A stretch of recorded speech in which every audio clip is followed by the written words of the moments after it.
Hey guys, it's Kara and welcome to the show. I am with, of course, Today's Living, and I'm so excited to be able to tell you that you can now visit us on our food blog, and it's actually about life today, and it's called todaysliving.net, so go check it out. And then go subscribe. See the button above my finger right there? Yeah, right there. Or it might be on this side, who knows. But please subscribe to my video, or my channel. It makes me feel really, really good. I don't get paid for this. I probably should be paying you to watch it, but that makes me feel fabulous. Now, what we're going to make today is something fun called Monte Cristo sandwiches.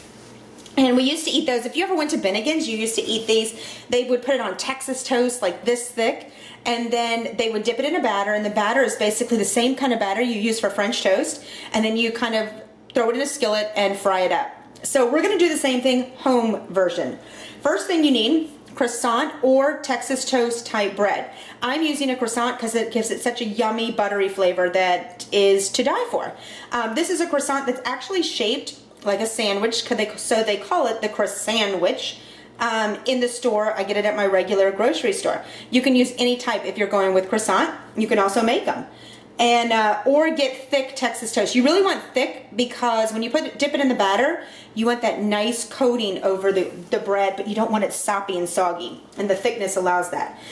You need mayonnaise if you love it, mustard if you love it, Swiss cheese, not really optional for a Monte Cristo, but you can kind of create a sandwich any way you want. Ham, sliced turkey. You need an egg, and milk, and then a little salt and pepper. Really, really simple. Then you need a skillet with some butter in it, and we're gonna start cooking that while we're talking. So, here we go, let's make our sauce. We need about 2 tablespoons of mayonnaise. We're not gonna use it all. Actually, I'll just do a tablespoon, because I forgot I'm only cooking for me.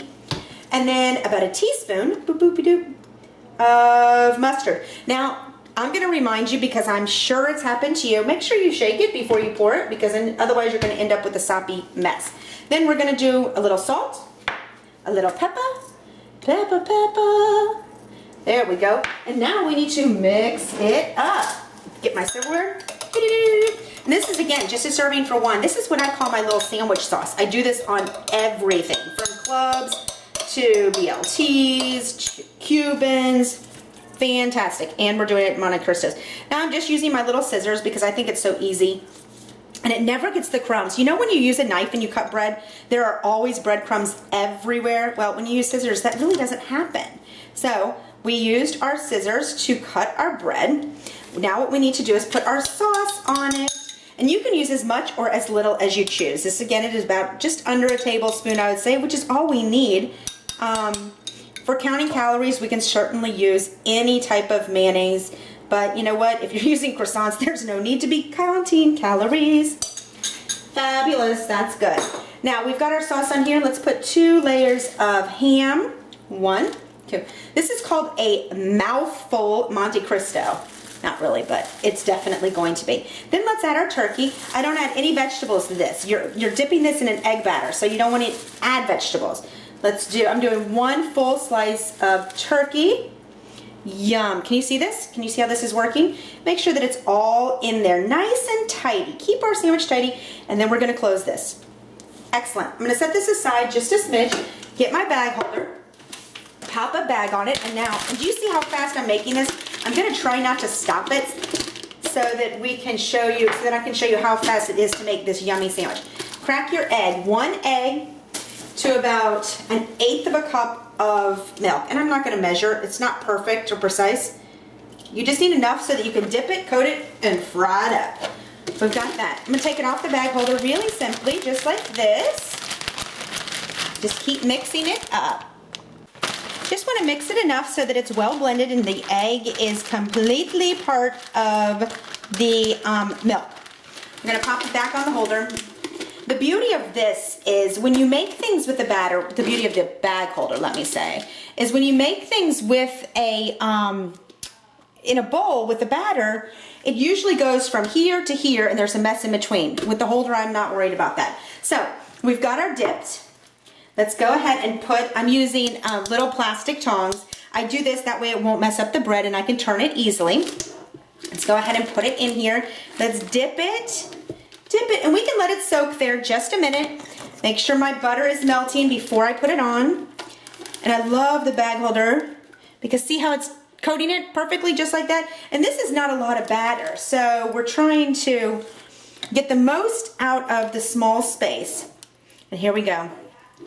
Let's go ahead and move this. And the beauty is too, I can move it from here to the pan without any mess. And here we go. You ready to watch it sizzle? You see that cooking? Can you hear it? And this is all just the egg batter that's splattered, and it's gonna be tasty, and we're gonna move it. But I'm gonna let that cook. We're gonna cook it for about 2.5 minutes on one side. It's on medium to in between medium and medium high, and then we're gonna flip it over. All right, we just flipped this baby, and tell me that that does not look awesome. Oh my gosh, I know you guys are probably drooling now, I'm sorry. Listen, you see how fast this is? You can go make one yourself with pretty much everything you have in your house. And like I said, the croissants, you can keep the ones, the Pillsbury ones, make it yourself and then slice them.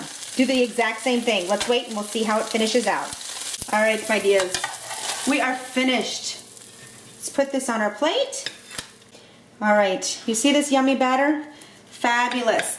Now we're just gonna cut it, of course, in half. The cheese has been nicely melted. Oh, doesn't that look phenomenal? Now, let me tell you, a traditional Monte Cristo has a little something different on it. Besides the mayonnaise, we're gonna sprinkle a little powdered sugar. And you could do it on one side and then leave one side plain. It really is up to you. But it's a nice way to top it off. Can you see that? How beautiful? All right, guys, so if you like our Monte Cristo recipe, please put a little thumbs up. Thumbs up. But I hope you enjoy it. This makes a fabulous breakfast, lunch, or dinner for guests that is a little unique. Oh, I do want to show you the bag that I made the Monte Cristo. I have some dough left. So you know what I'm going to do with it? Here you go. Sorry about that. Did you just get dizzy? I'm going to save it because there's nothing wrong with it. I can actually do French toast for real in here. And when my family comes home, I'm going to make some more sandwiches. So guys, see you next time, and please visit us at facebook.com/TLFamily, facebook.com/bagholder, or our new blog, todaysliving.net. See you soon.